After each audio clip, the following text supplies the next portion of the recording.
जय हिंद, जय भारत। दोस्तों, श्रोताओं, आप सबका decoding 24/7 the world this week में स्वागत है। पिछली बार जनरल कार्की ने हमें बताया था कि ये टेस्ट मैच की जगह वनडे हो गया है और वनडे भी नहीं 2020 हो गया है और अलग-अलग देशों में अलग-अलग मैच चल रहे हैं और ये लगातार उसी की दिशा में चलता दिखाई दे रहा है। कुछ हम कर रहे हैं, कुछ बाहर हो रहा है। जो हम कर रहे हैं उससे हम शुरुआत करते हैं और इसमें जो हम कर रहे हैं सबसे अहमियत है कि अब हम 114 रफेल की तरफ बढ़ते जा दिखाई दे रहे हैं और इसके साथ साथ तकरीबन 60 Su-57 भी खरीदने की बात हो रही है। जनरल कार्की, आपका बहुत बहुत स्वागत है और इसी खबर में सबसे पहले आपसे बात करते हैं रफेल और उसके साथ साथ Su-57 और उसके साथ साथ एक और महत्वपूर्ण चीज हुई है, वो है एक 15 साल का रोड मैप डिफेंस का कि हम क्या क्या करने वाले हैं। इसमें एरो इंजन की भी बात है, इसमें एयरक्राफ्ट कैरियर की भी बात है, इसमें नेक्स्ट जेन वेपन्स, ड्रोन्स, सबकी बातें हो रही हैं। आप ये सर को कैसे देखते हैं? जी नमस्कार, जय हिंद। ये तो आपने शुरुआत करी है बहुत अच्छी खबर के साथ, क्योंकि जो डिप्लीटिंग एयरफोर्स स्क्वाड्रंस की फाइटर्स की हमारी स्ट्रेंथ चल रही थी, जिसमें कि अभी मिग-21 भी फेज आउट हो रहे हैं और तेजस प्रोडक्शन वो स्पीड से नहीं आ रहा है, तो ये एक वॉइड जो है अपने बेसिक एयरक्राफ्ट में और 4.5 टू 5th जनरेशन एयरक्राफ्ट, ये इस मौके पे हमारे लिए बहुत मुश्किल हो रहा था। अगर हम अपने एमका के लिए या किसी और के लिए इंतजार करते तो ये 10-15 साल का गैप जो है ये बहुत अहमियत था, जब स्क्वाड्रन स्ट्रेंथ गिर रही थी और हमें हाई टेक्नोलॉजी एज में जो है कुछ मिल नहीं रहा था हवा में। तो क्योंकि तेजस जो है वो इन फाइटर्स के कंपैरिजन में नहीं आ सकता। It can be a work horse in bulk, पर उसकी लिमिटेशंस है। ये जो ट्विन इंजन जो हैवी फाइटर्स हैं, इनकी रेडार एवरीथिंग जो पावर जनरेटेड है, वेपन कैरेज कैपेसिटी, ये अलग ही किस्म की होती है, जो कि एक छोटे एयरक्राफ्ट में आप सिंगल इंजन में वो चीज नहीं कर सकते हैं। तो ये देखते हुए हमें, पहले आपने एक एयरक्राफ्ट का नाम तो छोड़ ही दिया, F-35। वो बहुत वो तो बहुत उम्मीद F-35 से। हमें छोड़ने को तैयार नहीं था। आपको याद होगा त्रिवेंद्रम में कितने दिन रह गया, बल्कि केरला टूरिज्म में तो कह दिया गॉड्स ओन कंट्री में जो आता है वो कभी छोड़ के नहीं जाता। वो हमको छोड़ गया, फिर वो थोड़ा जापान में भी अटक गया। और जिस समय जिस इक्विपमेंट की मार्केटिंग होनी चाहिए थी दुनिया में और इंडिया में, उसकी एक उन्होंने पुश करना चाहिए था, उस समय जो ऑन ग्राउंड ऑपरेशनल डेमोन्स्ट्रेशन था उस एयरक्राफ्ट का, वो काबिले तारीफ तो मैं नहीं कहूंगा, लेकिन उसमें अगर इंडिया ने मना भी कर दिया तो जो कोई प्रो F-35 या यूएस का प्रेशर था, हमें मना करने में बड़ी आसानी हो गई अभी यूएस के प्रेशर को कि F-35 ले लो, क्योंकि ये तो ट्रंप ने अनाउंस किया था कि F-35 में अभी रिलीज कर रहा हूं कि इंडिया को ये हाईएस्ट सिक्योरिटी वाला एयरक्राफ्ट दे देंगे। लेकिन इंडिया ने कुछ और सोचा। अब आ गए हम इन दोनों पे, आपके रफाल जो 114 हम ले रहे हैं और Su-35। Su-35 जैसे हमें पता है रशिया बनाता है, और इसकी जो इनिशियल जो डिजाइन और डेवलपमेंट स्टेज थी उसमें इंडिया इसमें शामिल था 10 साल पहले, पर बीच में करेक्ट, क्योंकि इसकी FGFA प्रोग्राम था वो। बीच में FGFA प्रोग्रेस प्रोग्राम ठीक था। नहीं हुई थी। हाँ जी, तो वो चला गया। लेकिन अभी जब वो आ गया है, और सबसे अच्छी बात ये हो गई है कि वो सीरिया में भी और इधर पे यूक्रेन युद्ध में भी बैटल टेस्टेड हो गया है, बैटल टेस्ट हो गया करेक्ट। है। और हमारी जो, हमें अगर कोई इक्विपमेंट लेना है, हम एक ऐसे इक्विपमेंट में हाथ नहीं डाल सकते जिसकी हमें कोई परफॉर्मेंस लड़ाई के समय नहीं पता हो, क्योंकि इंडिया के जो क्राइटेरिया है, इंडिया जब लेता है, जिसकी ट्रायल्स होते हैं, फ्लाइट बहुत लंबे होते हैं। लेकिन अगर कोई पहले ही आप किसी को बैटल में टेस्ट करके आप उसकी परफॉर्मेंस को एवेलुएट करके प्रूव हो चुका है, जो कि Su-57 है, माना कि इसमें इतनी एडवांस चीजें नहीं है जितने की बाकी होती, लेकिन ये बल्क में बहुत अच्छा है फाइटर। और क्योंकि हमारे पास पहले सुखोई 30 मार्क MKI, MKI। इसकी, हाँ, इसकी हमारे पास पूरी फैसिलिटीज और असेंबली लाइंस हैं। तो इसीलिए नासिक में जो इनका इंफ्रास्ट्रक्चर है, उसमें भी ये स्टडी हो जाएगी कि कितना Su-57 Su-31 की जो असेंबली लाइन है उसकी कॉमनैलिटी, और उसी लाइन को आप प्रोग्रेस करेंगे। ये एक बड़ा कॉस्ट इफेक्टिव मेथड है। दूसरा, इसकी कॉस्ट F-35 के जो कंपैरिजन में बहुत कम है। तो ये भी एक हमारे लिए अच्छा है कि हम जो यूनिट्स हैं, जितने में हम 20 F-35 लेते हैं उतने में हम ये 60 सुखोई ले लेंगे। और सुखोई फैमिली पे दो हमारे और एडवांटेजेस टेक्नीशियन। हैं कार्की, इसमें दो और एडवांटेजेस हैं। नंबर एक एडवांटेज ये है कि सोर्स कोड हमें मिल रहा है।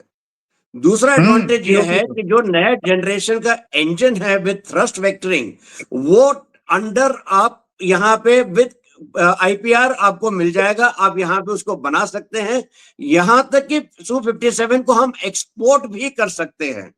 तो ये एक तरीके से आप देखिए, चाहे वो इंडियन एवियोनिक्स हो, हमारी मिसाइल्स हो, चाहे आगे जो जो हम इसमें एडिशन करना चाहेंगे वो सब कर सकते हैं। इसके साथ साथ इसका जो इंटरनल बे है, वेपन्स बे, वो बढ़ा दिया है, जिससे कि आप उसमें ब्रह्मोस एक नहीं बल्कि 4 तक कैरी कर सकते हैं। तो ये एक बहुत बड़ा एडवांटेज हो जाता है जहां पे Su-57 की बात है। अब सवाल ये है कि चाहे Su-57 तो मैं मानता हूं कि 2 साल के अंदर अंदर इंडिया में मैन्युफैक्चर होना शुरू हो जाएंगे, लेकिन रफेल की बात अगर आप करें, रफेल की कहानी तो अभी सिर्फ शुरू हुई है, अभी तक अंजाम तो गई नहीं है। आपने ना कॉन्ट्रैक्ट नेगोशिएशन स्टार्ट किया है, ना ही कॉन्ट्रैक्ट साइनिंग की बात आई है। हम कह रहे हैं कि इंडिया में मैन्युफैक्चर होगा, और ये सब बिल्कुल साफ दिखाई देता है कि रफेल जो है, डेसो जो है, वो फ्रांस में रफेल बना के हमें नहीं सप्लाई कर सकता। उसे बनाना होगा कहीं और, वो कहीं और हो सकता है सिर्फ इंडिया, क्योंकि हमारे वो 26 रफेल मरीन का भी ऑर्डर है। तो अगर ये असेंबली लाइन यहाँ पे बननी शुरू होती है, आपका क्या अनुमान है कितने सालों में, फर्ज करिए आज का आज हम ये नेगोशिएशन खत्म कर लेते हैं, वो असंभव है, कम से कम 1 साल तो लग ही जाएगा मोटा मोटी। लेकिन अगर 1 साल भी अगर आप मानते, कितना टाइम लगेगा आपको लगता है ये असेंबली लाइन बन के तैयार होके पहला रफेल निकले? देखिए, मेरे ख्याल से क्योंकि उनके जो टूल्स हैं और उनकी जो लाइंस है, वो उसको फिजिकली उठा के यहाँ लगाएंगे और कुछ नई चीज लगेंगी। प्लस हमारे जो टेक्नीशियंस हैं और जो भी वहाँ पे होंगे कंस्ट्रक्शन में, थोड़े दिनों में ज्वाइंट होगा।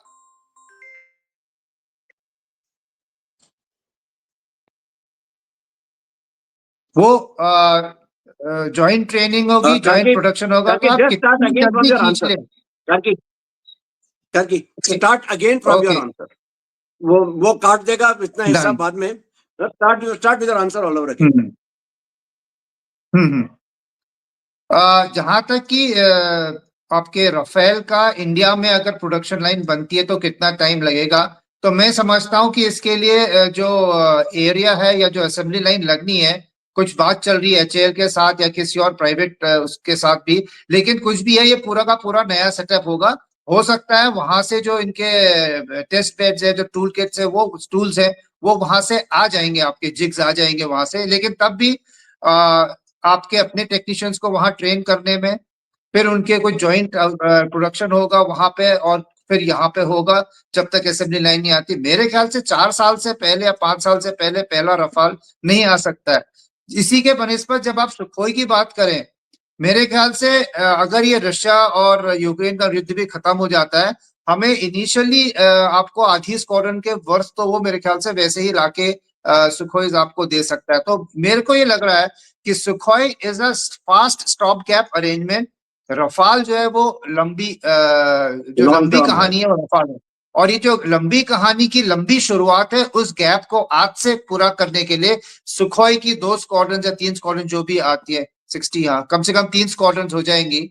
वो आपको 4.5 जनरेशन पे लेके चली जाएंगी। दोनों बिल्कुल अलग अलग है, लेकिन टाइमलाइंस डिलीवरी की सुखोई की जल्दी होगी। उसका पूरा सोर्स कोड आपके पास है, तो आप अपने हिसाब से उसको बना सकते हैं। और अब इसी पे प्रेशर रफाल पे बनेगा, जो उन्होंने अभी सोर्स कोड नहीं दिए थे सिंदूर में। एक टफ नेगोशिएशन उस पे भी हमारा होगा कि अगर आप यहाँ बनाएंगे, और उसके बाद MRO यहाँ पे आ जाएगा, क्योंकि अब जब बना रहे हैं तो रफाल का MRO भी यहाँ पे आएगा। दुनिया भर की सर्विसिंग हम करेंगे, तो ये फ्रांस को सोचना होगा कि सोर्स कोड काफी हद तक उनको हमें देना होगा। और फ्रांस की आज की तारीख में इकोनॉमिक जो स्टेट है, वो IMF लोन देने के कगार पे खड़ा हुआ है, पॉलिटिकल इंस्टेबिलिटी है, तो उनको भी इंटरनली अपने लिए एक दिखाना है कि हमने इतना बड़ा डील कर लिया है और ये गवर्नमेंट की सक्सेस है।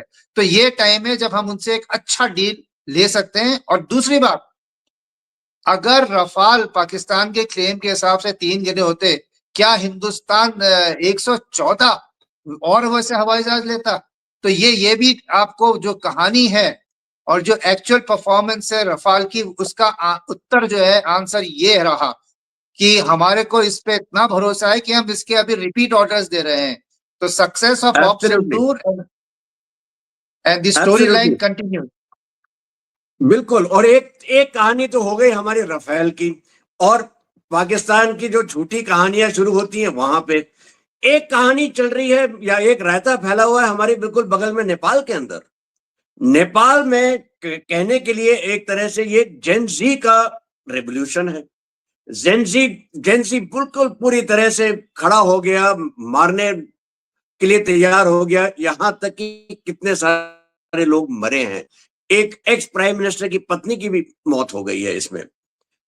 दूसरी तरफ से देखिए, जेनसी जेनसी ने अपना नया प्राइम मिनिस्टर जो सिलेक्ट किया है, वो भी एक बिल्कुल मॉडर्न तरीके से, अगर आप कहना चाहें तो उस तरह से किया है। एक गेमिंग ऐप जिसका नाम है डिस्कॉर्ड, उस पे एक ये रन किया था कैंपेन, और वहां से सुशीला कार्की जी सक्सेसफुल होके आई हैं। यहां देखिए आप, आपको नहीं लगता है कि ये एक दिन में हुआ होगा?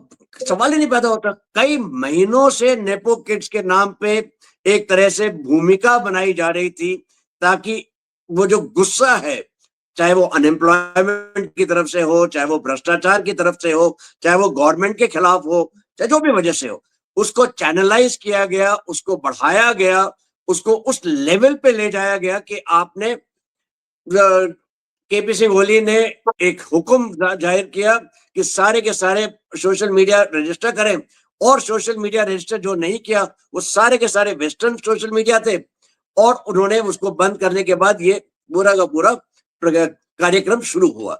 आपको क्या लगता है, ये सोची समझी साजिश है, या ये एक सडन उबाल है, या इसमें कुछ और है? किसके हाथ है? कई लोग तो कहते हैं इसमें चीन का हाथ है, क्योंकि देखिए चीन चाहता है हिंदुस्तान को डिस्टेबलाइज करे। गलवान में हो नहीं पाया, ईस्ट में हो नहीं पाया, तो चलो ठीक है, बीचों बीच अगर नेपाल के जरिए आ जाते हैं तो गैंजेटिक प्लेन, मतलब हमारे बिल्कुल सॉफ्ट अंडरबेली पे उनको एक्सेस मिल जाएगी। हो सकता है वो कोशिश हो रही है कि चिकन स्नैक पे किसी तरह से चीन हावी हो जाए। दूसरी तरफ है अमेरिका। हम कहते हैं अमेरिका का ये बिल्कुल क्लियर कट टूल किट है रजीम चेंज का। यही हर बार हुआ है, चाहे वो पाकिस्तान में शुरू हुआ, फिर मालदीव, फिर श्रीलंका, मालदीव्स, बांग्लादेश, और अब नेपाल। एक तरह से इंडिया के चारों ओर एक तरह से आप आग लगा दें, आग ही आग हो जाए, ताकि इंडिया के ऊपर फाइनली आप एक टूल किट का इस्तेमाल कर लें। या इसमें सिर्फ पाकिस्तान ही है, या हो सकता है पाकिस्तान दोनों तरफ से खेल रहा है, चीन की भी का चीन का काम भी कर रहा है और अमेरिका भी कर रहा है। क्या लगता है हमें, आपको? जी, ये अगर हम इसको समझना है, आज की तारीख में जो हुआ है, जो जेनजी के नाम पे एक फ्रंट लेके, पहले मैं इसी को डे 1 में जो प्रोटेस्ट हुए पीसफुल हुए, डे 2 में वो वायलेंट हो गए। इसका मतलब यह है कि जेनजी जो था उसको पुश किया गया था सामने की तरफ कि आप ये शुरू करो, और जो भी पीछे से ताकत थी उसने डे 2 में और भी लोग उसमें शामिल हो गए अपने अपने इंटरेस्ट के साथ, चाहे वो ISI के हो, चाहे वो चाइना के हो, चाहे किसके भी हो, जिन्होंने जेल तोड़े। अभी आप लगा लिए कोऑर्डिनेशन, एक जेंसी क्या है, कॉलेज गोइंग या यंग स्टूडेंट है, उनकी इतनी, आप उनको बिग टेक भी उनका सपोर्ट हो जाए, जो ऑर्गेनाइजेशनल और फाइनेंशियल सपोर्ट रहा है कि आप 17 जेलों में एक साथ जाके आग लगा के खोल दीजिए, 13,000 प्रिजनर निकाल दीजिए। आप इन इन जगहों में, इन होटलों में, राष्ट्रपति भवन, पार्लियामेंट, सब जगह आग लगा दीजिए, और वो सुप्रीम आदमी आज कोर्ट, वहां पे हिल्टन जा रहा है, होटल। उसके आप, हाँ, होटल हो गए, खुद ही अपनी इकोनॉमिक उसको, क्योंकि ये जेन जी ने शुरू किया था लेकिन ये उनके आउट ऑफ कंट्रोल हो गया। लेकिन क्योंकि जेन जी और वहां की जनता सेना से काफी वो रखती है भरोसा, तो सेना के आने पे ये चीज ठंडी हो गई। और जो नाम भी आ रहे थे पहले पहले, अब पहले ये अपने कार्की जी का मेरे नाम वाली है, तो सुशीला कार्की जी का नाम पहले नहीं आया था। पहले तो आपके वो शाह थे जो रैपर और इंजीनियर थे। हाँ, संभव बालन कुछ शाह। चीज ऐसा हुआ है बालूशाह की, उसको थोड़ा सा पीछे हटना पड़ा है और ये आ गई है। अब ये मैं और ये मैं बताना चाहता हूँ कि सविता कार्की जो है वो सबको पता ही है, बीएचयू की ग्रेजुएट है। और उन्होंने जो पहले अपने स्टेटमेंट्स दिए हैं, उन्होंने बोला कि मैं मोदी जी को नमस्कार करती हूँ और मेरे उनके लिए बहुत इज्जत है। हाँ, ये उनका ओपनिंग स्टेटमेंट है। करेक्ट। अब यहाँ पे खत्म करके एक नेपाल की हिस्ट्री और एक्टर्स कौन कौन हो सकते हैं इस पे देखते हैं। नेपाल को अगर जोड़ा था तो 1768 में ये पृथ्वी शाह ने, जो थे उनके महाराज, उन्होंने शाह डायनेस्टी शुरू की और जितनी भी इनकी ये 56-58 छोटे छोटे छोटे राज थे उनको इकट्ठा किया। और एक बहुत इसमें ही एक सशक्त और जब इंटरेस्टिंग चीज है अभय, जो मैं बताना चाहूंगा, वो ये है, जब chief of army staff Nepal के, जब उन्होंने अपना एड्रेस किया था स्टूडेंट्स को और नेपाल को, उन्होंने इन्हीं की फोटो पीछे रखी थी, प्रेसिडेंट की फोटो नहीं रखी थी, पृथ्वी शाह जी, की फोटो तो पीछे ये, रखी थी। हाँ मैं इसी पे आ रहा था कि जब नेपाल के जो आर्मी थी उस समय, जब इंडिया में battle of Plassey 1757, battle of Buxar ये चल रहे थे और ब्रिटिश जो थे वो कलकत्ता ईस्ट से गैंजेटिक प्लेन में दिल्ली की तरफ आ रहे थे, उनकी एंग्लो नेपाल वॉर भी थी क्योंकि वो उधर को भी बढ़ना चाह रहे थे नॉर्थ को। लेकिन जो ये शाह की जो रॉयल आर्मी थी, उन्होंने ऐसे दांत खट्टे किए जो ट्रीटी ऑफ सिगोलीवी, और अंग्रेजों ने सलूट किया उनको। और एक ट्रीटी में यह हुआ कि आप अपना राज रखो नेपाल, पर आप हमारी तरफ से आप लड़ना शुरू कर दो। तो ये उसकी जो राजा की मोनार्की और जो उसकी सेना थी, उसकी ये प्रतिभा है और ये उसका इतिहास है। वो कभी अंग्रेजों के गुलाम नहीं रहे, गुलामी की मानसिकता नेपाल में नहीं है। हम लोगों की अभी भी गोरी चमड़ी को देखे, अंग्रेजों के देखे तो गरीब होगा नेपाल आज के तारीख में, लेकिन सेल्फ रिस्पेक्ट उस देश में बहुत है। अब क्या हुआ बहुत है, जब, एब्सोल्युटली, एब्सोल्युटली। तो क्या आपको अब लगता है वो तो, इसी एक सेल्फ रिस्पेक्ट की वजह से, एक तरह से देखिए, अनएम्प्लॉयमेंट अगर नेपाल में पिछले 2 साल में बढ़ी है, 3 साल में, उसका एक बहुत बड़ा श्रेय होता है कि हम भारतीय सेना में कई लाख नेपाली गोरखा आते हैं हमारे गोरखा रेजिमेंट्स में। और वो, क्योंकि केपी सिंह ओली और उनसे उनके साथ साथ के जो प्राइम मिनिस्टर थे उस समय, उन्होंने अग्निवीर या अग्निपथ वाले स्कीम के इतने विरुद्ध हो गए कि उन्होंने ये रिक्रूटमेंट पूरी तरह से बंद कर दी। और क्या ये एक बड़ा मसला नहीं है जिसकी वजह से अनएम्प्लॉयमेंट वहां पे बढ़ी है? ये तो है ही, क्योंकि हिंदुस्तान की फौज में मेरे ख्याल से 34,000 या कुछ उनके आते थे रिक्रूट, करेक्ट। हमारी फौज में होते थे। तो उनसे कुछ नहीं पूछा क्या, क्योंकि ओली सरकार, ओली क्या थे, वो चाइना, प्रो चाइना थे। हमेशा जब भी नेपाल का प्रधानमंत्री आता है, पहली उसकी visit, foreign visit Hindustan Delhi को होती है, ये प्रोटोकॉल है। करेक्ट। लेकिन ओली पहला आदमी था जो बीजिंग और चाइना पहले गया अपने पिछले साल इलेक्शन के बाद। तो वो तो बड़ा क्लियर था। करप्शन असाइड, तो उनकी जो लिपु लेक का लीनिंग भी थी वो, उसी ने किया, लिपु लेक लिपुले का का वो भी समस्या उसी ने खड़ी की। और मैं अब देख रहा था कि ये जो अभी जो दंगे चल रहे थे, इसमें भी उन लोगों की आवाजें भी काफी आई थी, लिपुलेख वालों की बीच में से। और एक इंडिया के रिपोर्टरों को मार के भगा भी रहे थे एक जगह भीड़ पे, तो उनके लोग भी उसके बीच में शामिल थे। और पर मैं जहां से बात कर रहा था इनकी फौज के बारे में, और जो इन्होंने राजा की फौज की इज्जत, राजा की इज्जत और फौज की इज्जत, ये अभी भी बरकरार है। जब कम्युनिस्ट माओवादी आए, सिविल वॉर भी, उसके बाद जब वो पावर में आए, तो सेना से सबसे पहले उन्होंने, क्योंकि वो राजा के वो थे वफादार, तो उनकी बहुत ह्यूमिलिएशन भी है जगह जगह पे। पहले तो आर्मी के आगे रॉयल हटा दिया, फिर राजा की फोटो वोटो लगाने से बंद कर दिया। तो ये जो चीजें थी आर्मी को भी ढंग नहीं लग रही थी। दूसरा, खुद ये लोग जो माओवादी आए थे, ये आए थे, आने के बाद वो अपने को जनता से उन्होंने अलग कर लिया था, करप्शन और इसमें पूरे लीन थे। जो भी गवर्नमेंट आती थी उसमें अपने मिनिस्टर लगा देते थे। अकाउंटेबिलिटी कमेटी जो बनी है उसमें ऑपोजिशन और गवर्नमेंट दोनों साथ ही में मिनिस्टर बन रहे हैं। तो जनता का उन्होंने कल्याण, जैसे हमारे वहां अभी मोदी जी गए हैं, मणिपुर गए, 7,000 मकान बनाएंगे, ये बनाएंगे, लोगों से मिलना, वहां ऐसा कुछ नहीं होता था। 2 सेक्शन थे, एलीट और ये, और फौज को थोड़ा हर जगह दरकिनार और हर जगह उसकी बेइज्जती या उसको ह्यूमिलिएट कर रहे थे। ऐसे में फौज जो थी वो भी काफी नाखुश थी, लेकिन वो चुपचाप न्यूट्रल रोल में खड़ी थी और उसकी लॉयल्टी थी राजा के साथ, और वही दर्शाया गया जब चीफ ने भी बोला है।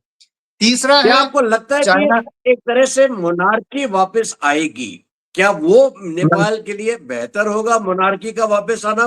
क्योंकि अगर मोनार्की वापस आती है तो एक तरीके से आप ये सोच सकते हैं कि वापस हम हिंदू राष्ट्र की तरफ, जहां तक नेपाल का सवाल है, हिंदू राष्ट्र की तरफ एक आध कदम आगे बढ़ाए जाएंगे। ठीक है, लेकिन चलते बिल्कुल। हैं हम यहां से सीधा का सीधा दूसरे वनडे, दूसरे T20 मैच जो चल रहा था, वो चल रहा था, वो एक्चुअली मल्टीपल जगह में चल रहा है, एक साथ 6 देशों में चल रहा है, क्योंकि इसराइल ने 72 घंटे के दरमियान 6 देशों के ऊपर अटैक किया। एक महत्वपूर्ण अटैक था तुनिसिया, तुनिसिया बहुत दूर है इसराइल से, और दूसरा महत्वपूर्ण अटैक था कतर में। कतर का अटैक तो इतना ज्यादा दिलचस्प है, इफ यू विल, कि इजराइल के F-35 और F-16 आते हैं, मिसाइल प्रिसीजन स्ट्राइक करते हैं on a specific building, specific floor, specific flat. और कतर, जिसके पास दो दो हवाई अड्डे हैं, जिसमें एक फ्रेंच बैठे हैं, एक अमेरिकन बैठे हैं, top class weaponry, top class radars, सब कुछ है उसके पास। उसके बावजूद उन्होंने किसी चीज को डिटेक्ट नहीं किया, उसके बावजूद उन्होंने कोई रिटेलिएशन की बात नहीं की। और कतर के एमीर कहते हैं हम लीगल ऑप्शंस टटोल रहे हैं, मतलब हम कुछ कर नहीं रहे हैं उसके अलावा। क्या ये एक तरह से नहीं दर्शाता कि ये कतर की मिली भगत थी इजराइल और यूएस के साथ? क्योंकि हमास जो है वो एक तरफ टेररिस्ट है, दूसरी तरफ कतर में बैठ के पीस टॉक्स करता है। और जैसे इजराइल के प्राइम मिनिस्टर ने कहा है कि हम टेररिस्ट को जहां भी होगा, जिसके भी संरक्षण में होगा, हम उसको मार गिराएंगे। यही चीज अमेरिका ने की थी ओसामा बिन लादेन के सामने।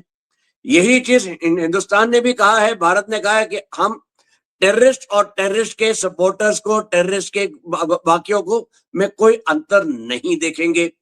तो क्या ये एक तरह से चल रहा है कि क्या हम जा रहे हैं towards a little more aggressive muscular policy bye all Nations concern, चाहे वो भले ही टेररिज्म के नाम पे हो, आज कल किसी और चीज के नाम पे हो सकती है? क्या लगता है आपको, इसमें कतर का कितना बड़ा हाथ होगा इस अटैक के अंदर? देखिए, ट्रेडिशनली कतर जो है उसकी हमास के साथ उसकी तो रही है साठगांठ, और इन अ वे वो एक इंटरलोक्यूटर की हैसियत रखता है, क्योंकि हमास उसके वहां रहता है और वो उनसे बात कर सकता है, दूसरों से बात कर सकता है।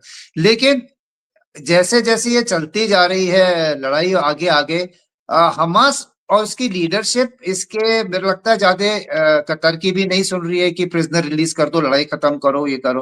तो वो एक गले की हड्डी बन गई थी पूरी दुनिया के लिए, और कतर के लिए खासकर एक बेइज्जती का पॉइंट हो गया था कि कुछ नहीं हो रहा, आप उनके लिए कुर्सी मेज लगा रहे हो, वो 2 टके के हमास वाले कुछ बोल के चले जाते हैं, फिर वहां के वहीं पहुंच जाते हैं। तो ये सोचना गलत नहीं होगा। अमेरिका, इजराइल और कतर के बीच में कुछ हुई है कि हम आएंगे, आप हमें बता दो, वो जैसे ब्रोकर होता है, कौन सा फ्लोर कौन सा फ्लैट है, आप हमें बता दीजिए, हम आके उनको ठीक करके चलेंगे। और ये भी कहा बिल्कुल, गया है कि ताकि पहले कतर के मस्कट। पास एक डिनायबिलिटी रह जाती है कि हमने कुछ नहीं किया, देखिए वो कर गए, हमने क्या किया, हम तो आपके साथ हैं। लेकिन और यूएस ने कह दिया कि नहीं, हमने भी कुछ नहीं किया, हमें तो मालूम ही नहीं था। और इसराइल ने हाँ अपना जो करना था उसने कर दिया। और यहां जी। तक कि इस बेंजामिन नेतन्याहू का जो नया स्टेटमेंट है, उसने ये कह दिया है कि पैलेस्टीनियन स्टेट तो नहीं बनेगी। उनका एक E1 प्लान हुआ करता था एक जमाने में, जिसमें वो सेटलमेंट करना चाहते थे वेस्ट बैंक और गाजा के बीच में। ये प्लान रोका गया था, लेकिन अब उसको भी मंजूरी मिल गई है। मतलब अब ये आप मान के चलिए, पैलेस्टीनियन स्टेट तो मुश्किल है होना। गाजा की ऐसी हालत हो गई कि 80% से ज्यादा गाजा तो डिस्ट्रॉयड है, पूरी तरह से खत्म है। और अब मुझे तो ऐसा लगने लगा है कि शायद सेनाई का कुछ हिस्सा, हो सकता है सीरिया का कुछ हिस्सा अलग करके उनको बोल दें कि भाई आप पैलेस्टीनियन इधर जाइए, क्योंकि कोई भी मुस्लिम देश पैलेस्टीनियन को यहाँ अपने घर में पनाह देने को तैयार नहीं है। खास करके इसलिए कि पैलेस्टीनियन जो है वो पूरी तरह से रैबिट इस्लामिस्ट है, बहुत ज्यादा कट्टर हैं और किसी की नहीं सुनते, वो कुछ भी करने का कर देते हैं। इसलिए मुस्लिम देश भी उनको नहीं लाना चाहते। तो उनको अलग करने के लिए सीरिया में बहुत जगह खाली पड़ी है, वहां पे हो सकता है। यह सेनाई पेनिनसुला तो पूरी तरह खाली है, एक छोटे एक पोर्ट बना के वहां पे उनको एक आउटलेट दे के वो कर दें। इससे फायदा ये होगा कि आईमेक जो यूरोप बहुत इंटरेस्टेड है आईमेक में, इजराइल बहुत इंटरेस्टेड है, सऊदी अरेबिया बहुत इंटरेस्टेड है, यूएई बहुत इंटरेस्टेड है और इंडिया तो है ही, क्योंकि इंडिया को सीधा रास्ता मिल जाता है यहाँ जाने के लिए। मुझे यह लगने लगा है कि सिनाई पेनिनसुला जो बिल्कुल खाली है, वहां पे एक छोटा सा हिस्सा देके पैलेस्टीनियन को वहां बसा ले, या सीरिया जैसा मैंने कहा खाली का खाली है वो हो जाएगा। उससे आईमेक में एक बहुत बड़ा इम्पेटस मिल जाएगा, क्योंकि यूरोप भी चाहता है। यूरोप का हाल बहुत खराब है। यूरोप में ना एक तरह से इन्फ्लेशन बढ़ी हुई है, अनएम्प्लॉयमेंट बढ़ी हुई है, और फ्रांस देखिए आईएमएफ का लोन लेने को तैयार है। उधर जर्मनी साफ कह रहा है कि हमारे पास पैसा नहीं है। आप ये देख लीजिए इटली की भी हालत खस्ता है। तो करीब करीब यूरोप की हालत खराब है। तो यूरोप के लिए भी एक बहुत बड़ी बात हो जाएगी, हमारे लिए तो है ही, और अमेरिका भी खुश हो जाएगा इससे कि गाजा में तो ट्रंप को रियल एस्टेट दिखाई दे रहा है। तो आपको नहीं लगता कि ये पैलेस्टीन का जो का मुद्दा है पूरा का पूरा, चाहे भले ही यूएन में इसी महीने में वोटिंग होगी और बहुत से देश कह रहे हैं कि हम पैलेस्टीन को रिकॉग्नाइज करेंगे, टू नेशन थ्योरी को हम मानते हैं वगैरह वगैरह, आपको नहीं लगता कि ये पैलेस्टीन का मामला बस अब खत्म होने के कगार पे है? जी, ये अभी बहुत साल से खिंच गया है और मेरे ख्याल से इसका एक फाइनल सोल्यूशन या इंटरिम सोल्यूशन की जरूरत है। और जहां तक फिलिस्तीन स्टेट का सवाल है, वो एक तो गाजा में है, नीचे साउथ ऑफ इजराइल छोटा सा पॉकेट, और बाकी वेस्ट बैंक में है जो कि ये अल फतह के अंडर आता है। और अल फतह और ये हमस की कभी बनती नहीं थी। हमस वैसे भी टोटली अल फतह के लोगों को तो मारता है, असैसिनेट करता है, जो वेस्ट बैंक में जो फिलिस्तीनियन अथॉरिटी है। तो इनकी वैसे ही नहीं बनती है। वो तो और भी खुश हो रहे होंगे आजकल हमास की वहां पे गाजा में ये पूरे खत्म हो जाए हमास, तो अल फतह का जो है, जो कि असर अरफात की जो वाली लाइनेज है, उनको ज्यादा अच्छी एक बार्गेनिंग और सुधरी हुई छवि और एक सपोर्ट मिल जाएगा लोगों का। तो गाजा की अभी पूरी बिल्डिंग्स फ्लैटेंड है, वहां के सब लोग रिफ्यूजी कैंप वाले स्टेटस में हंगर है। उनमें अभी कोई ताकत नहीं है नेगोशिएट करने की कि हमें यहाँ रखो वहां रखो, और ये होगा वही जो आप बता रहे हैं, पॉपुलेशन को रिफ्यूजी कैंप में डालेंगे, उसके बाद ट्रांजिट कैंप में डालेंगे, और इनको जहाँ पे करना है वहां मकान बना के इनको दे देंगे कि अब आप अपनी नई जिंदगी यहाँ कर लो। लीडर्स को तब तक इजराइल उड़ाई देगा, लीडरशिप को, और हमस को खत्म होना पड़ेगा। और जहां तक करेक्ट। पैलेस्टीन पीपल है, वो अल फतह के अंडर जो है, जिस भी जगह पे होगा वो अल फतह ही उनका वो करेगा। अगर हमस को हटा देते हैं और गाजा वाले अपनी एक अलग आइडेंटिटी करना चाहते हैं, क्योंकि दो स्टेट्स जो कि ज्योग्राफिकली 1000 किलोमीटर 500 किलोमीटर दूर है, जैसे पाकिस्तान और बांग्लादेश, ये चलता नहीं है। ये एक धर्म के हिसाब से आप नहीं चल सकते, क्योंकि वो अलग हो जाता है। तो ये एक सोल्यूशन आगे देखना पड़ेगा। दूसरा, अमेरिका क्या सोचता है? अमेरिका आज के तारीख में बड़ा वेस्टर्न मीडिया में चल रहा है, वही सोचता है जो नेतन्याहू सोचता है। वो स्टैंड अप बोलता तो America stand up, sit down बोलता तो सिट डाउन। तो ये चलेगा जो कि इजराइल की मर्जी से। यूएन वगैरह तो वैसे ही एक ऐसी ऑर्गेनाइजेशन है जिसकी कोई सुनता नहीं है। वहां पे ठीक है, बैठक हो जाएंगी, सब कुछ हो जाएगा। और जैसा कि इजराइल वाले ने अभी पैलेस्टीनियन के बारे में स्टेटमेंट दिया, उसके बाद जब इंटरप्शन के बाद उसको 4 सेकंड दिए, तो आप अभी बता ही रहे थे वो 4 सेकंड में उसने आके पाकिस्तान जो वहां पे आजकल यूएनएचआरसी में है चेयर में, उसको बता दिया टेररिज्म स्टेट इज पाकिस्तान, 4 शब्द बोल के उसने खत्म करा दिया। तो ये अभी एब्सोल्युटली। ये खत्म होनी चाहिए, और ये क्योंकि सभी की इसी में इंटरेस्ट है, और एंड स्टेट जो है वो इसराइल के हाथ में है। जैसे कि जेलेंस्की और पुतिन का एंड स्टेट पुतिन के हाथ में, वो क्या चाहता है, जब ज़ेलेंस्की और ये अमेरिका समझ जाएगा कि भैया उसके कहने पे मान जाओ, तो हो जाएगा। यहाँ पे भी जब नेतन्याहू मान जाता है या तो प्रिजनर रिलीज होते हैं, जो भी होता है, उसके बाद गाजा खाली करके यही एंड स्टेट है जो कि करानी पड़ेगी। जी। बिल्कुल सही। आप देखिए, एक तरफ से आप कह रहे हैं इन दोनों युद्ध जो चल रहे हैं, बड़े युद्ध, एक गाजा में और एक यूक्रेन में, दोनों के बीच में फंसा हुआ है अमेरिका। अमेरिका के पास एक तरफ हथियार बनाने की क्षमता उस रफ्तार में की नहीं है जिस रफ्तार में यह हथियार की खपत हो रही है। दूसरी तरफ अमेरिका के अंदर ही अनएम्प्लॉयमेंट बढ़ रही है। वहां जॉब डेटा जो है 2 महीने से गिरता ही जा रहा है। इन्फ्लेशन तो हो ही गई है क्योंकि टैरिफ लगे हुए हैं। इस सब के बीच में ट्रंप की तरफ से दो अलग अलग चेहरे एक साथ दिखाई देते हैं। एक चेहरा तो वो है my good friend Modi. Modi मेरे बहुत अच्छे मित्र हैं। वहां पे सेर्गेई गोर को एम्बेसडर का नाम दिया। सेर्गेई गोर ने सेनेट में जाके कहा कि नहीं, हम तो बहुत करीब आ गए हैं ये ट्रेड युद्ध को सॉर्ट आउट करने के लिए, और ये हफ्तों में हो जाएगा। अगले ही हफ्ते भारत के ट्रेड मिनिस्टर आएंगे और वो कुछ करेंगे वगैरह वगैरह। दूसरी तरफ में कहते हैं, ट्रंप खुद कहते हैं कि मैंने ट्रेड नेगोशिएशंस फिर से स्टार्ट कर दिए हैं। लेकिन वही ट्रंप है जो यूरोपियन यूनियन को कहते हैं कि आप हिंदुस्तान और चीन के ऊपर 100% टैरिफ सैंक्शन लगाएं। वहां पे उनकी दाल नहीं गली तो गए G7 के पास। G7 के भी वहां पे उनको नहीं दाल गली। अब वो नेटो के पास गए हैं, लेकिन यहाँ पे भारत का नाम नहीं है। भारत का नाम निकाल दिया उन्होंने, और उन्होंने सिर्फ ये कहा है कि नेटो को अब चीन के ऊपर 100% टैरिफ लगाने चाहिए ताकि अमेरिका के ऊपर, सॉरी, रशिया के ऊपर दबाव पड़े। उन्होंने खुद कह दिया कि देखिए, ये दबाव डालने के लिए हमने टैरिफ डाला इंडिया के ऊपर, इससे हमारे दोस्ती में भी असर पड़ रहा है और इंडिया और रशिया की दोस्ती में भी असर पड़ रहा है। तो ये क्या हो रहा है यहाँ पे? आप कौन सा ट्रंप का चेहरा असली मानते हैं?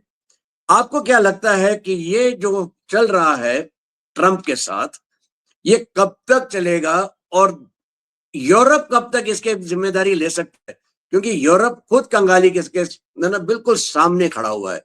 फ्रांस, आप ही ने अभी थोड़ी देर पहले बताया था, बिल्कुल सही बोला था कि फ्रांस की हालत इतनी खराब है कि वो जा रहा है आईएमएफ के पास लोन लेने। ब्रिटेन आईएमएफ के लोन लेने के बहुत करीब है। उसका अपना डेट जो है जीडीपी का 105-107% पे पहुंच गया है। जर्मनी रिसेशन के सामने खड़ा हुआ है। यही तो 3 सबसे बड़े देश हैं यूरोप के, ईयू के। ईयू के बाहर है ब्रिटेन, लेकिन यही तो 3 सबसे बड़े देश हैं यूरोप में जिनकी अर्थव्यवस्था अच्छी है। बाकी सारे के सारे गिर रहे हैं, सबकी हालत खस्ता है। उधर पोलैंड के ऊपर एक वाकया हो गया जिसमें कुछ ड्रोन आए, उन्होंने कहा ये हमारे ऊपर अटैक है। अमेरिका कहता नहीं नहीं, ये शायद गलती से होगा। और उसके साथ साथ रशिया और बेलारूस एक्साइज नापत कर रहे हैं, विच मींस वेस्ट। और वेस्ट में कौन है? पोलैंड। वहां पे न्यूक्लियर का भी सिमुलेशन कर रहे हैं। इसके विपरीत नेटो ने भी एक एक्सरसाइज शुरू कर दी है। क्या देख रहे हैं आप? चैप्टर 4 को इन्वोक करने के बाद क्या हम वर्ल्ड वॉर 3 के करीब पहुंचे हैं, या ये सिर्फ पॉस्चरिंग है ताकि नेगोशिएशन टेबल के ऊपर हम किसी ना किसी तरह से एक अच्छी पोजीशन में हो जाएं कि एक अच्छा मसौदा, एक अच्छे समझौते के ऊपर हम आ सकते हैं? क्या लगता है हमें, आपको? जी, तो काफी लंबी कहानी थी, तो हम शुरू करते हैं। ट्रंप का क्या अभी इसमें रुख है? ट्रंप ने यूरोप को बोला है कि आप G7 और इन सबको मिलके नेटो को, कि यूरोप जो है वो खुद तो अपना कम कर नहीं रहा है, और मैं जो कि इस लड़ाई से लेना देना नहीं है, मैं टैरिफ लगा के बैठा हुआ हूं, आप इसको कर नहीं रहे हो, तो अगर ये आप इसमें साथ में नहीं है अपनी लड़ाई में, तो क्या है? इसका मतलब ट्रंप धीरे धीरे अपने को इस टैरिफ वाले जो झमेला है उससे विड्रॉ करके ये कहना चाह रहा है, जब जो लड़ने वाले हैं जिनको चाहिए वो नहीं मान रहे हैं, जब यूक्रेन खुद डीजल इंडिया से ले रहा है, तो मैं क्यों टैरिफ के चक्कर में हूं? एक। दूसरा, उसने जब देखा चाइना और इंडिया नजदीक आ गए इंडिया पे टैरिफ डाल के, तो वो ब्रिक्स के बीच में एक दरार डालने के लिए वो इंडिया को धीरे से नाम उसका खामोश करके चाइना के ऊपर टैरिफ पे हल्ला कर रहा है कि चाइना को मैं टारगेट कर रहा हूं। ये वो कर रहा है अपनी डोमेस्टिक ऑडियंस के लिए भी, क्योंकि जो डीप स्टेट बोलो या जो उसकी ब्यूरोक्रेसी है, जो डेमोक्रेट्स हैं, उन्होंने इसकी जिंदगी वो कर दी है कि आपने 25 साल की यूएसए की मेहनत पे पानी फेर दिया है। जिस हिंदुस्तान को हम धीरे धीरे करके अपनी तरफ को ला रहे थे, आपने उसको चाइना की बाहों में भेजने की आपने गोद एक में बैठा गुस्ताखी दिया है। की है। तो अपने को उस हिस्टोरिकल ब्लंडर से आउट करने के लिए अब वो चाइना पे टैरिफ की बात कर रहा है, ना कि इंडिया की। और उम्मीद वो इंडिया की जो बोल रहे हैं 7-8 हफ्ते में हो जाएगा, उम्मीद उनको ये है कि उतने दिनों में यूक्रेन की प्रॉब्लम सॉल्व हो जाएगी, क्योंकि उसने बोला है ये टैरिफ लड़ाई तक ही है। जिस दिन यूक्रेन की लड़ाई खत्म हो जाएगी, चाइना और इंडिया पे ये टैरिफ एडिशनल 57 हट जाएंगे, क्योंकि चाइना के बिना वो रह नहीं सकता है, टैरिफ लगाने की उसकी हिम्मत है नहीं। यूरोप आज की तारीख में खरीद रहा है, वो कहां से टैरिफ लगाएगा? पर इंडिया और चाइना अगर मिल गए तो पूरी की पूरी वर्ल्ड की जो शक्तियां हैं वो अभी शक्ति जो है वो ईस्ट को शिफ्ट हो जाएगी। तो अपनी गलती थे वो जो पीछे पीछे आने की कोशिश कर रहा है, यूरोप के सिर में मर दे कि टैरिफ आप नहीं कर रहे हो तो मैं क्यों करूं। इंडिया को बता रहा था कि मैं चाइना पे भी लगा रहा हूं, तू मत कर। तीसरा जो आपके यूक्रेन है, क्योंकि अब रशिया भी अच्छा गेम खेल रहा है, वो स्टेक्स बढ़ा रहा है कि अच्छा यूक्रेन नहीं, अब मैं पोलैंड में भी आ रहा हूं, तुम एक्सरसाइज कर रहे हो, मैंने न्यूक्लियर लगा दिए। और न्यूक्लियर का नाम सुनते ही वेस्टर्न थिंक टैंक जो है उनके जो है वो थोड़ी सी ट्रेमर्स हो जाते हैं वहां पे। तो वो भी जो करेक्ट। वेस्ट की, जो यूरोप की जो एक जिद अड़ी हुई है कि नहीं we must help Ukraine to fight this Russian this thing, वो भी थोड़ी पतली हो जाएगी।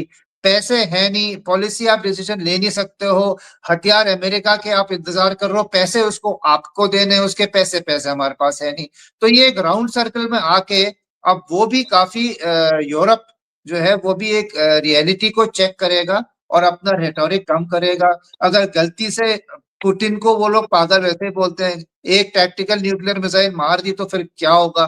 तो इसके जो एस्केलेशन अगर होना है और उसको रोकना है तो एक ही चीज है कि यूक्रेन युद्ध की समाप्ति करो, सीज फायर या फिर जो भी डील होना है वो होता रहे। तो इवेंचुअली ये सारी चीजें कनेक्ट हो रही है। अमेरिका हट रहा है, चाइना और इंडिया को वो दूर नहीं करना चाहते हैं, वर्ल्ड पावर ईस्ट को शिफ्ट होने से बचाना चाहते हैं, ब्रिक्स और BRI इनको खासकर लेना चाहते हैं। और अगर इनको चाइना और इंडिया को अलग कर दें तो फिर वो एक से दोनों से उसको डीलिंग करनी है, लेकिन उन दोनों की कंबाइंड बार्गेनिंग पावर की जगह वो हर एक से इंडिविजुअल FTA कर लेगा। ये उसकी सोच समझ है। और एक बार लड़ाई खत्म हो जाती है तो ये सब चीजें आसानी से हो जाएंगी। और रेड लाइन शायद उन्होंने पढ़ ली है, एग्रीकल्चर और फार्म सेक्टर, सॉरी ये डेयरी, ये हम नहीं आने देंगे, फिशरीज डेयरी और तो उसके उसके अंदर जो 25% वाला है पोर्शन, उस पोर्शन पे बातचीत काफी हद तक हो चुकी है। इंतजार है यूक्रेन युद्ध खत्म होने का, ऑयल पे जो एक्सेस लगा है वो हट जाएगा और फिर दुनिया वापस नॉर्मल आएगी। जी एक तरह से आपने जो है आपने तो पूरा बढ़िया सा सर्कल ड्रॉ कर दिया है। एक सर्कल और मैं इस बार ड्रॉ कर देता हूं। भारत से शुरू किया था, भारत पे वापस आता हूं।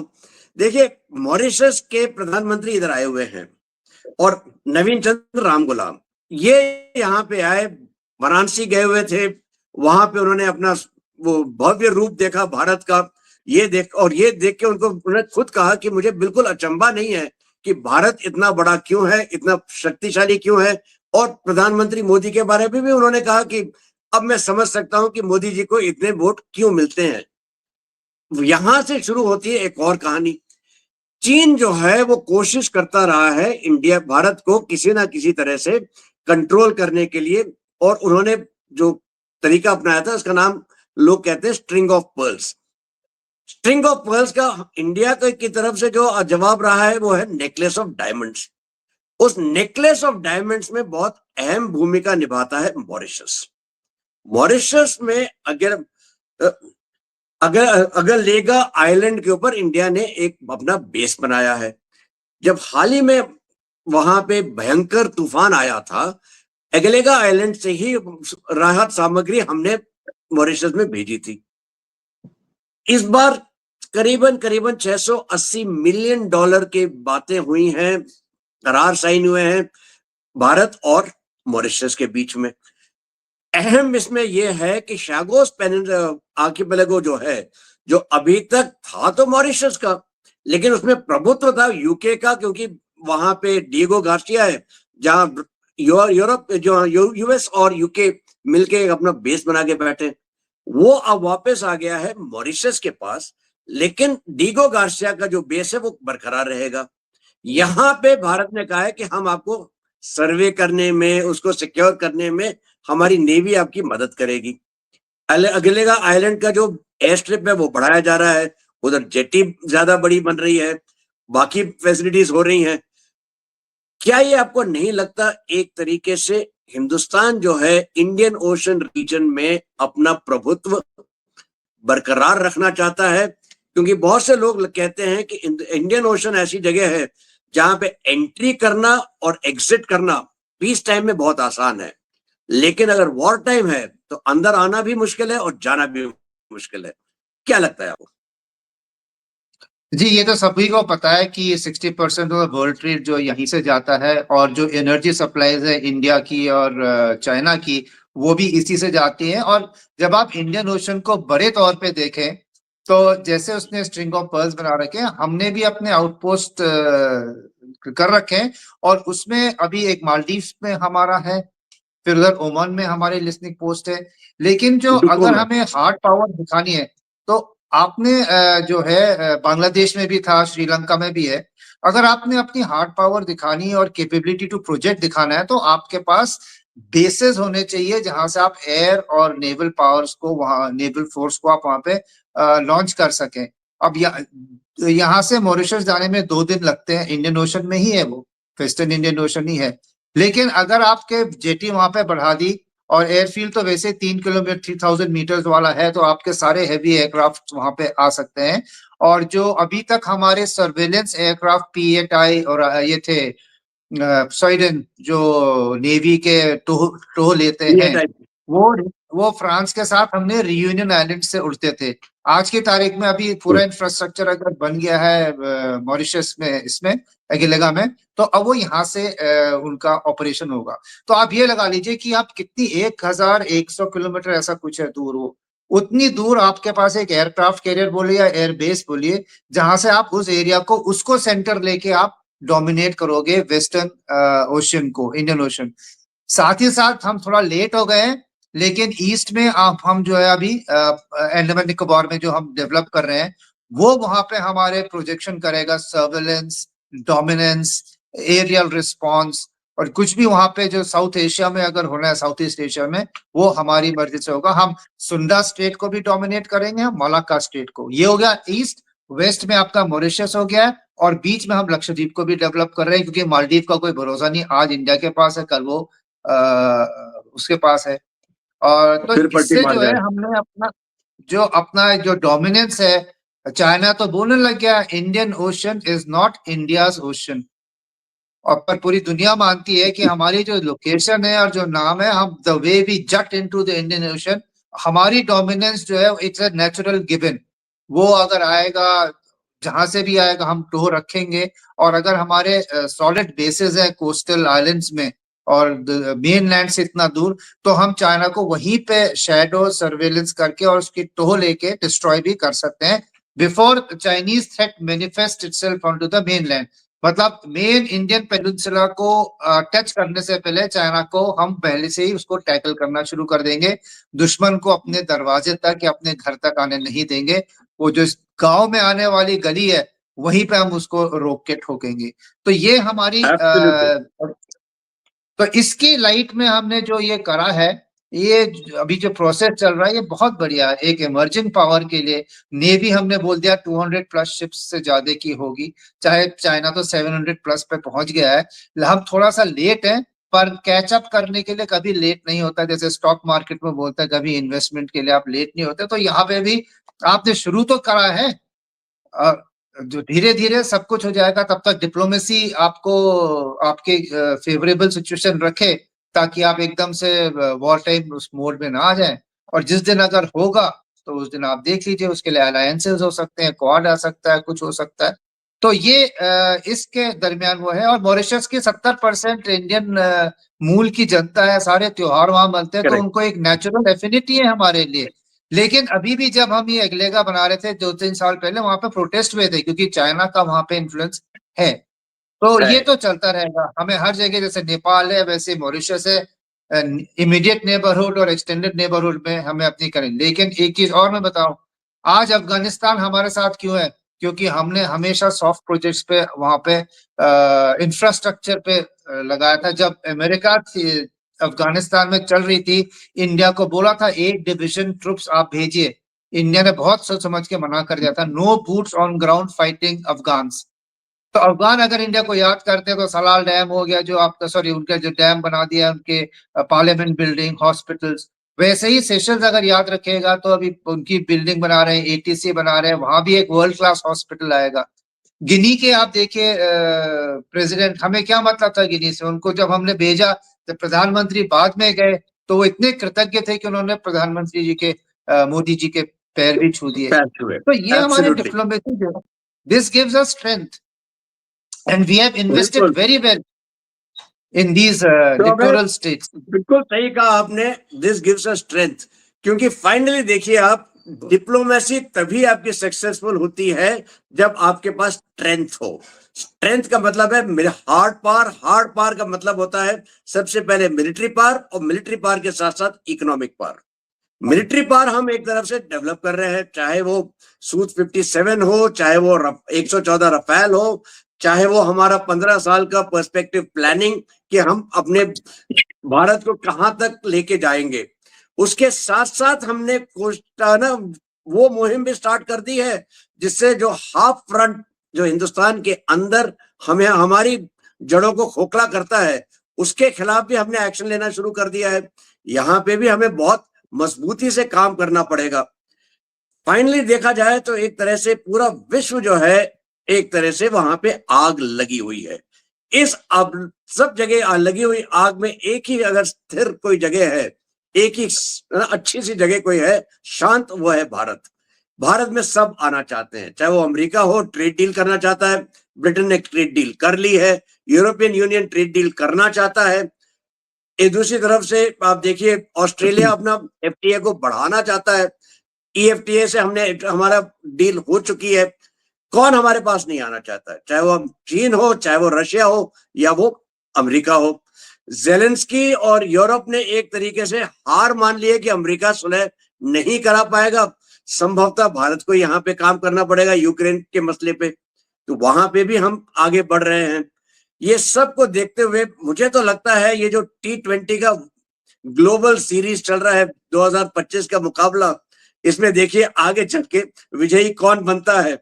अगले हफ्ते तक इंतजार कीजिए, अगले हफ्ते हम फिर मिलेंगे। और ये मत भूलिएगा हमारी वीडियो को लाइक करें, सब्सक्राइब करें और शेयर करें।